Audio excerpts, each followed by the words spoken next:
എനിക്ക് ചില കാര്യങ്ങൾ പറയാനുണ്ട്. നോക്കൂ, സർക്കാരിന്റെ ഈ കാര്യത്തിലുള്ള നീക്കം 100% ശരിയാണ് എന്ന അഭിപ്രായക്കാരനാണ് ഞാൻ. നമ്മളൊക്കെ മണ്ടന്മാരാ സാർ. പെരുപ്പിച്ച് പറയുമ്പോൾ നമ്മൾ വളരെ പെട്ടെന്ന് കല്ലെടുത്തെറിയുന്നത് സംസ്ഥാന സർക്കാരിനെയാണ്. അതിനകത്തൊരു ശരിയില്ലായ്മയുണ്ട്. അത് പാർട്ടിക്ക് വേണ്ടി ജീവിക്കുന്ന ഞാൻ പാർട്ടിക്ക് ഒരു ചീത്തപ്പേരുണ്ടായ അന്ന് മരിക്കും സഖാവേ. അത് രാഷ്ട്രീയമായി ഉപയോഗിക്കുന്നു എന്നുള്ളതാണ്. അതിനകത്തൊരു കണ്ണിങ്നെസ് ഉണ്ട്, ഒരു സൂത്രശാലിയുടെ ബുദ്ധിയുണ്ട്. അത് തെറ്റാണ്. കാരണം എന്താണ്,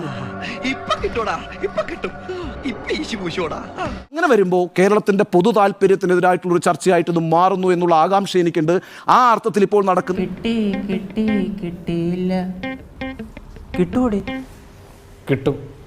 ഒട്ടും ഗുണകരമായ ചർച്ചയല്ല. കണക്കുകൾ പെരുപ്പിക്കുകയല്ല ചെയ്തത്.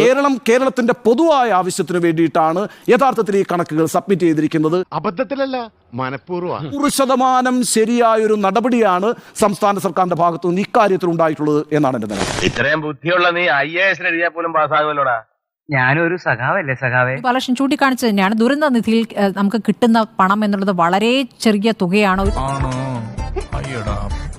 അപ്പോൾ ഒരു പെരുപ്പിച്ച കണക്ക് കൊടുക്കേണ്ട ഒരു സാഹചര്യം സംസ്ഥാനത്തിനുണ്ട്. അങ്ങനെ ഒരു ഗതികേടുണ്ട് എന്നൊരു യാഥാർത്ഥ്യമുണ്ട്. ഇനി അങ്ങോട്ട് കേന്ദ്രവുമായിട്ടൊരു പോരിന് പോകാൻ പറ്റുമോ സംസ്ഥാനത്തിന്? അത് പറ്റില്ല. സ്വാഭാവികം. ഇതിൽ ഇത്രയും നല്ല ഒരു ക്യാപ്സൂളൊക്കെ ഇവിടെ വന്നതുകൊണ്ട് കുറച്ച് വെള്ളം കുടിച്ചിട്ട് തുടങ്ങാൻ തോന്നുന്നു. പറയുന്നത് പോലെ ഈ കണക്കിൽ സത്യമുണ്ട് എന്നങ്ങ് സ്ഥാപിക്കുന്ന അതേപടി എടുക്കാൻ ഞാൻ എന്തായാലും തയ്യാറല്ല.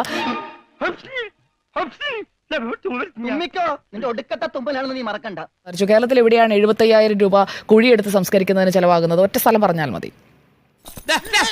ഇങ്ങനെയാണെങ്കിൽ ഞാൻ കളിക്കല്ല, ഞാൻ നേരെ ചിറാപുഞ്ചിയിൽ പോയി മണൽ. കേരളത്തിൽ എവിടെയെങ്കിലും 75,000 രൂപയ്ക്ക് ഒരു കുഴിയെടുത്തുള്ള സംസ്കാരം പുത്തുമലയിൽ ഹാരിസൺസ് മലയാളം തെറ്റ് ചെയ്യാത്തവരായി ആരുമില്ല ഗോപു എന്നാണല്ലോ യാഥാർത്ഥ്യവുമായി ചേർന്ന് നിൽക്കുന്നതാണ്ടേ. ഈ 75,000 രൂപ ഒരു കുഴിയെടുക്കാൻ ചെലവാക്കി എന്ന് പറയുന്നതൊക്കെ അത് എന്തിനു വേണ്ടിയായാലും അത് നുണയാണെന്ന് ഒറ്റ നോട്ടത്തിൽ ബോധ്യമാകുന്ന ഒന്നല്ല. അങ്ങനെ നൽകുന്ന അതേ കാര്യമാണോ ഹൈക്കോടതിയിൽ സത്യവാങ്മൂലമായി സമർപ്പിക്കേണ്ടത്? അവിടെ കൊടുക്കേണ്ടത് യഥാർത്ഥ കണക്കുകളല്ലേ? എങ്ങനെ സാധിക്കുന്നു? എനിക്ക് ഒരൊത്തും പിടിയും കിട്ടുന്നില്ല നിന്റെ കാര്യം. ഒരു ഡീറ്റെയിൽഡ് കണക്ക് കൊടുക്കുമ്പോഴും തുക വാങ്ങിയെടുക്കുന്നതിന് വേണ്ടിയാണ് എന്ന ഒരു വാദം ഉണ്ണിസാർ ഇവിടെ ഉന്നയിച്ചതിനോട് ഞാൻ യോജിക്കുന്നില്ല. എന്നാൽ എന്ത് ഫ്രോഡ് പണി കാണിച്ചാലും വേണ്ടില്ല, അനുലൂട്ടിയെ കടത്തി വെട്ടണമെന്ന് വാശി ചോദിച്ചറിഞ്ഞ് നേരത്തെ നിശ്ചയിച്ചിരുന്നതിനേക്കാൾ 2 മണിക്കൂറിലധികം ചെലവഴിച്ച ഒരു പ്രധാനമന്ത്രിയെയാണ് ഇവിടെ വിമർശിക്കുന്നത് കണ്ടത്. അത് ശരിയാ. അവിടെ വന്ന മുഖ്യമന്ത്രി ചെലവഴിച്ചത് 5 മിനിറ്റ് സമയമാണ്. അവിടത്തേക്ക് വേണ്ടി മുഖ്യമന്ത്രി എന്താണ് ചെയ്തത് എന്നതും കൂടി നമ്മൾ വിമർശിച്ച് തന്നെ പോകണം. നമ്മൾ കേന്ദ്രത്തിൽ നിന്ന് പണം കിട്ടേണ്ടത് വാങ്ങിച്ചെടുക്കണം. എന്നാൽ അതിനുവേണ്ടി ഏത് മാർഗവും സ്വീകരിക്കാം എന്ന് പറഞ്ഞു കഴിഞ്ഞാൽ ഇതിലൊക്കെ ഒരു സത്യസന്ധത വേണ്ടേ?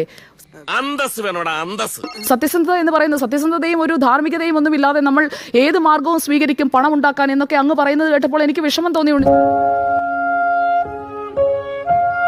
അപ്പോൾ കേരളത്തിലുള്ളവർ കാശ് കിട്ടാൻ വേണ്ടി എന്ത് കള്ളവും പറയുന്നവരാണ് എന്ന ഒരു കാര്യം കൂടി മറുഭാഗത്ത് വരുമെന്നുള്ളത് നമ്മൾ മനസ്സിലാക്കണം എന്നുള്ളതാണ്. ഭരണം കിട്ടി തുടങ്ങി നിന്റെയൊക്കെ ഊച്ചാലി സ്വഭാവങ്ങൾ. Yeah, I'm here to make you hurt. That's the only way I work.